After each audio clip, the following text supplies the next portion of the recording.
Hello and welcome. We're all here today to learn how to provide the best possible care for our older patients. Well, of course you say that's what we do. And yes, it is what you do day after day, patient after patient. But we all know there are some days, some situations, some patients that, well, make it seem more difficult for us to give them the best possible care they need. Nowhere is this more true than with patients who come to the clinic after a recent hospitalization. These patients pose one of the most challenging and potentially time-consuming situations you face in a busy clinic, especially when there is a disconnect between the two systems, the hospital and the clinic.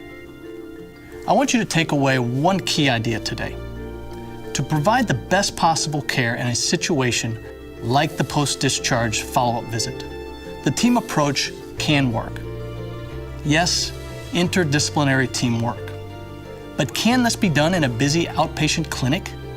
It's difficult because each of you, as a healthcare professional, can only be aware of your slice of the action. Your 2 minutes as a clerk, your 5, maybe 10 minutes as a nurse, your 15, maybe 20 minutes as a nurse practitioner, PA, doctor, or social worker. The big picture, so to speak, is out of reach. It's virtually impossible for any one of you in your short allotted time to fully grasp what is going on with your patient and the caregiver. In the first scenario, you will see a patient who's at the clinic for the typical but not ideal post-discharge visit. In the second scenario, you will see the approach we are aiming for. As you think through the many possible ways to improve on the first scenario, keep in mind 3 principles. 1, identify the red flags. 2, know your geriatric syndromes. And 3, communicate as a team in a dynamic way so that everybody knows as much as possible about the patient.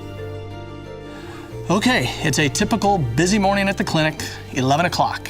Jack Wilson is checking in for his appointment. The first problem, he's an hour late.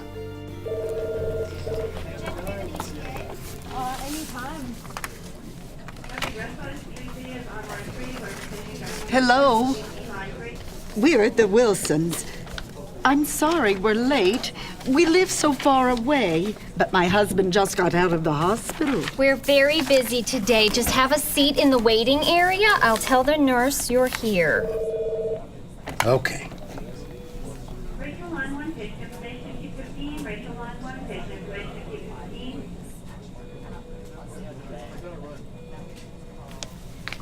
Mr. Wilson just arrived an hour late. He's an overbook because he was in the hospital. I'll have to talk to the doctor. Yes. Doctor, can you step out here, please? We have a situation. I'll be out in a few minutes. I'm busy right now.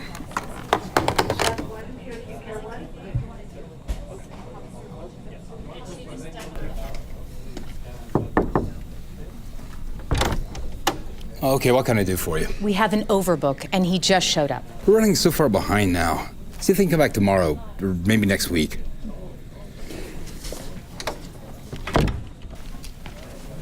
I'm sorry, Mr. Wilson. It's already 11:30, and we usually finish by 12. Could you reschedule your appointment? I guess so. Rachel line 1 patient information keep 15. Rachel line 1 patient information. Can you help us? They said we'd have to reschedule, but we just drove 60 miles, and I'm not a very good driver. Is there any way the doctor could see us today, even sometime this afternoon? I'm not sure. Is there a problem? Yes, I'm afraid my husband is on the wrong medications. He's fallen since he's been home. Oh, let me see what I can do. Jordan, got a minute? Sure, what's going on? Mr. Wilson's an overbook. His wife drove 60 miles to get here. He's falling and he needs his medicine. They should reschedule. Tell that to his wife. She won't leave unless someone sees him. The Wilsons. I know him. I'll see him if he doesn't mind waiting. Great. I have a light schedule this afternoon. Put him down as my last appointment. Thanks, Jordan. Glad you were here. You're in luck, Mr. Wilson. Our nurse practitioner can squeeze you in at 3 o'clock. Maybe you and your wife could get some lunch in the meantime. How's that sound? Okay. Thank you. We'll be back before 3. Does this scene look familiar? And the solution? Not a bad solution, having Mr. Wilson come back in the afternoon. Short of stopping all activity at the clinic that morning and making Mr. Wilson the priority for the day, is there any other way to handle this situation? Before we get to that, let's see what happens in the afternoon. They got there early, checked in, and were told to go to the waiting area. Almost a half hour later, the clerk finally let the nurse know that they were waiting. The nurse practitioner, however, was looking forward to an early day so he could catch up on his paperwork. Finally, 15 minutes after their scheduled afternoon appointment, Mr. Wilson is shown into the examination room. The nurse practitioner didn't know they had been waiting since 2:30 and assumed they were late again. Okay, Mr. Wilson, what brings you in today? My wife. Well, how are you doing? Okay. I heard you were at the hospital. Oh. Yeah. What hospital were you at? Jackson. Jackson Hospital. Well, what happened? I don't remember. I fell. Virginia called the ambulance. A couple of weeks ago, he fell in the middle of the night. I couldn't pick him up off the floor, so I called 911. They took him to the nearest hospital. That's Jackson County Memorial. I see. What happened at the hospital? They didn't tell me. They ran a bunch of tests, said he didn't break anything, and he hadn't had a heart attack or stroke. They said he should go to rehab, but he really wanted to come home first. So I said, okay.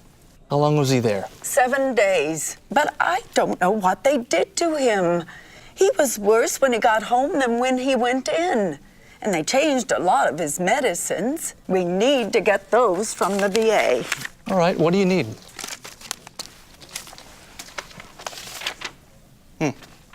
They really do have you on a lot of medicines here.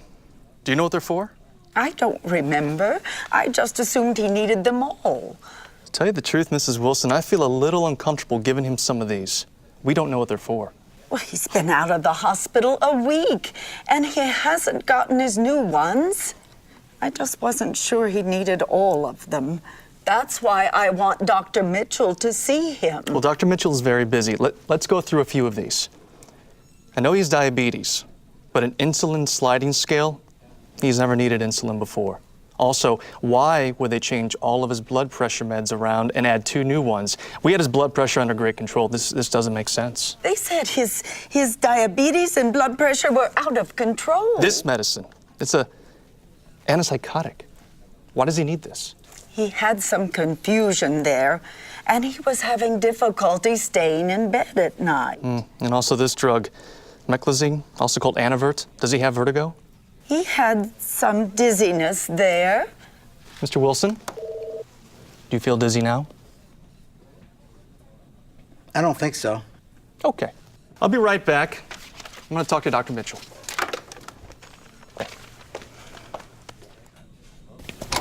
Oh, Dr. Mitchell.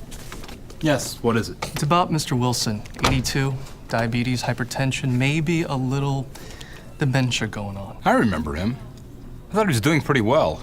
I didn't know he had dementia, though. Well, maybe a new diagnosis from the hospital. He was at Jackson County for 7 days. I think for syncope, all I have from them is this. What are we supposed to do with this? You know we never get the good information from the hospitals. Call the hospital back and find out what's going on. All right, but in the meantime? How's he doing? He looks okay. No complaints.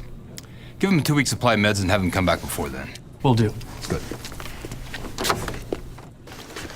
I talked to Dr. Mitchell. We'll order these new meds for you, just a couple weeks supply. We'll have our clerk get the discharge summary so we can figure this out. If you have any problems, just give me or Dr. Mitchell a call. Sound okay? Okay. I guess so. But what if we can't make it back in 2 weeks? I can't always drive him. Tell you what, talk to our social worker. She should still be in her office and can help you. All right. Thank you. How did that feel? On the one hand, everyone did their job, and even a bit more than expected by squeezing Mr. Wilson into the afternoon clinic. But perhaps you felt the same way the clerk, the nurse practitioner felt, that something was not right with the Wilsons. But what could they do? They didn't create the many problems they're now having to deal with because of the recent hospitalization and because of the disconnect between the hospital and the clinic.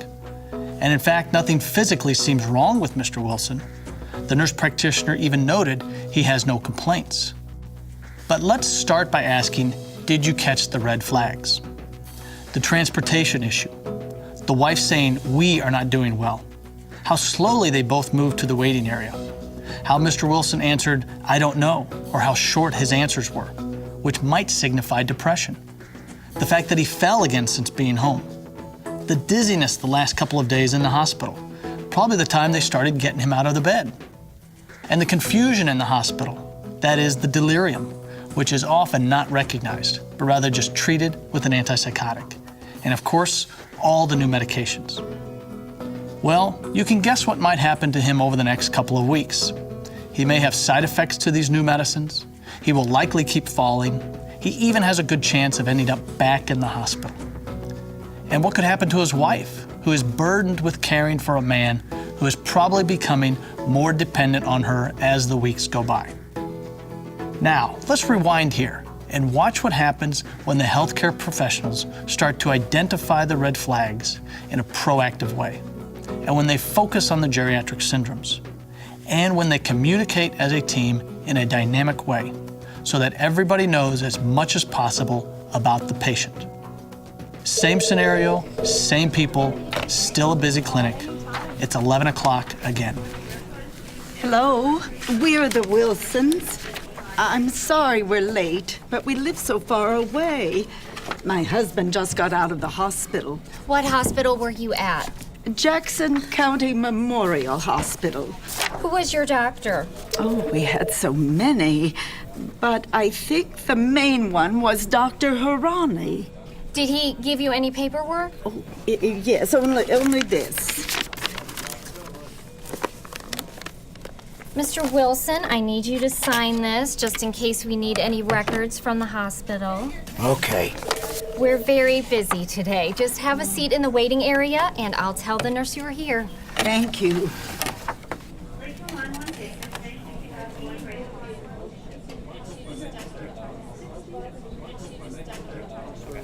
Mr. Wilson just arrived an hour late. I'll have to talk to the doctor. Well, I think there are a few red flags. He's an overbook because he just got out of the hospital. All right. And they were late. His wife said it was because they live so far away. Also, he and his wife were sure moving slowly. Anything else? Yeah, they gave me this from the hospital. All right. I'll ask the doctor. Yes.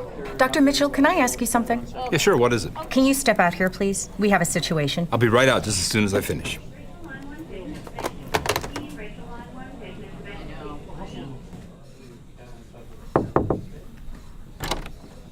patient, Okay, what can I do for you? Sir, we have an overbook, and he just showed up. Running so far behind now. See if they can come back tomorrow or maybe next week. There may be some problems, Doctor. What do you mean? The clerk said he was an overbook because he just came from the hospital. They were both moving more slowly than usual, and they brought this in. Wow. They do have him on a lot of meds. Okay, let's do this. Check him in after you checked in all the other patients for the morning. All right. And spend a few extra minutes with him. Get some more information, okay? Especially, cover a few of these if you have the time. Talk to his wife. Find out if he's really taking all these meds. And ask her about his cognitive function. And let me know if you think she's experiencing any caregiver burden. Okay. Oh, Michelle, make sure you check him for orthostatic hypotension, too. I'll take care of it.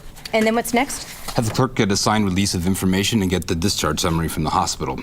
Then you can reschedule Mr. Wilson for this afternoon, either with me or the nurse practitioner. Very good. Oh, and have them talk to the social worker between now and then if you can. I'll take care of it. Thanks.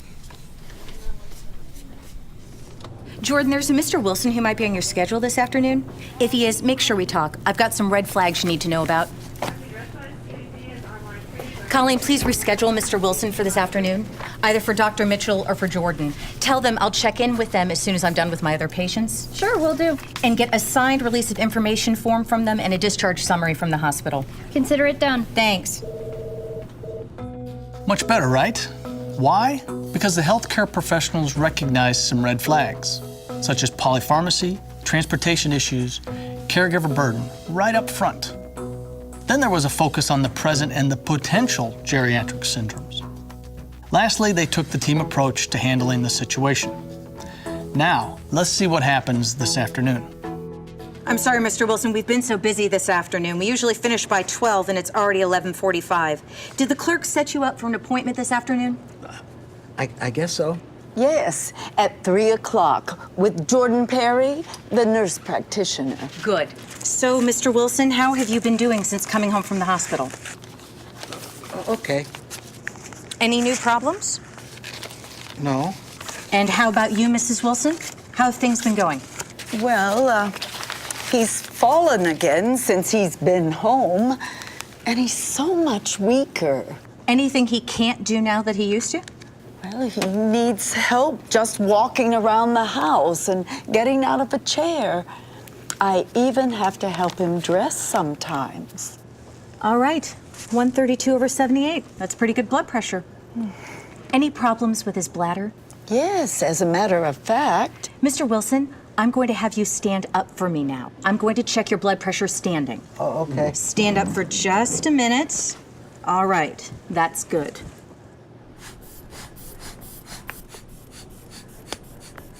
All right, you can sit down.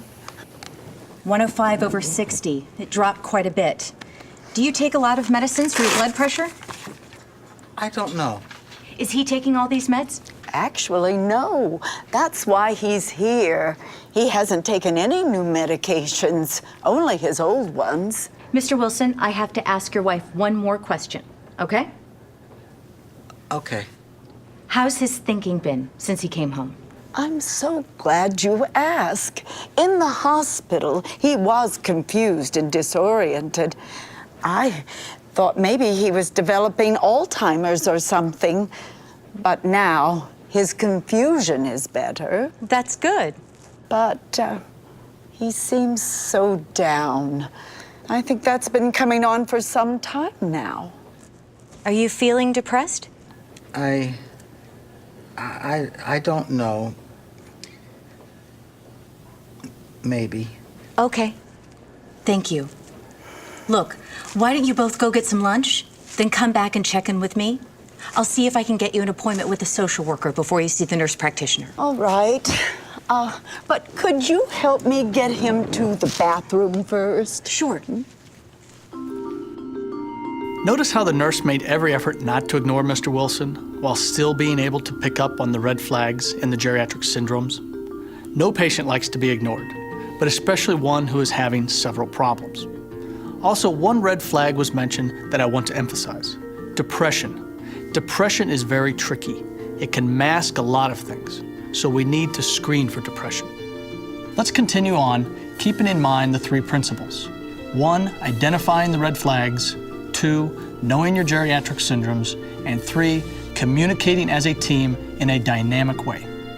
To make the system work for the patient and for us, the healthcare professionals, we need the team approach. It can start with any one of you. Colleen, did you reschedule Mr. Wilson for this afternoon? Sure did with Jordan at 3. Good. Jordan, I'm going to be helping you on this. Apparently he's got quite a few red flag issues going on. Colleen and Michelle picked up on them. These are the geriatric syndromes that usually come up. Which do you think apply to the Wilsons? His wife now helps him out of the chair. She helps him walk around the house sometimes. She helps him dress. We need to address polypharmacy. He sounds like he had delirium at the hospital. I'm not sure if he has dementia, but I'm pretty sure he's depressed. He's fallen at least once since he's been at home. He's incontinent of urine. I didn't ask about bowels. His wife definitely feels caregiver burden, and he has orthostatic hypotension. Thank you. Colleen. Transportation seems like an issue. They live 60 miles away. Also, here's the reconciliation sheet from the hospital. And the hospital just faxed this. It's a discharge summary. There you go. Thank you. I'll call the doctor there to clarify a few things. Jordan, I'm going to need to talk to you before we see them, okay? Sounds good. At that time, should we get the social worker involved? I've already got him set up to see her at 1:30. I want her to see how Mrs. Wilson is doing. I think it's so important in this situation. The Wilsons seem to have a lot of issues that require a social worker. Excellent idea. We need to take care of Mrs. Wilson, too. I see. You worked him up for cardiac and neurological causes of syncope, but everything was negative. Did you figure out why he was falling at home?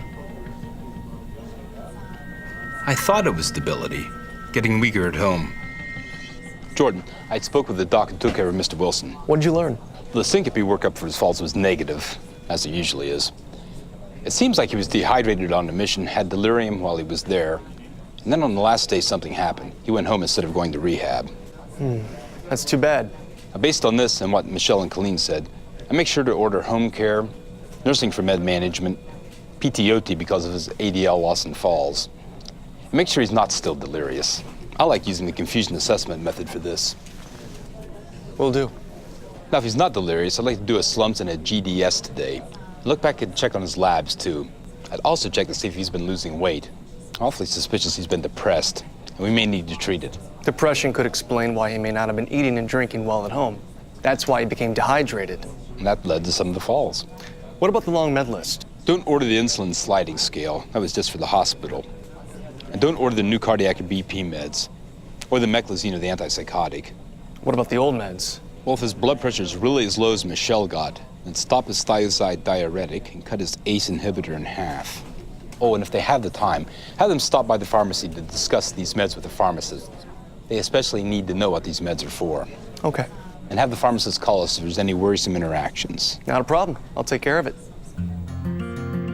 The Wilsons and all of our patients and caregivers deserve the very best care we can give them. There are a lot of bases to cover, from the time they check in throughout the varied procedures and tests and exams that must be administered, and the follow-ups to make sure both the patient and the caregiver are taken care of. It falls on each healthcare professional to stay connected to everyone else on the team.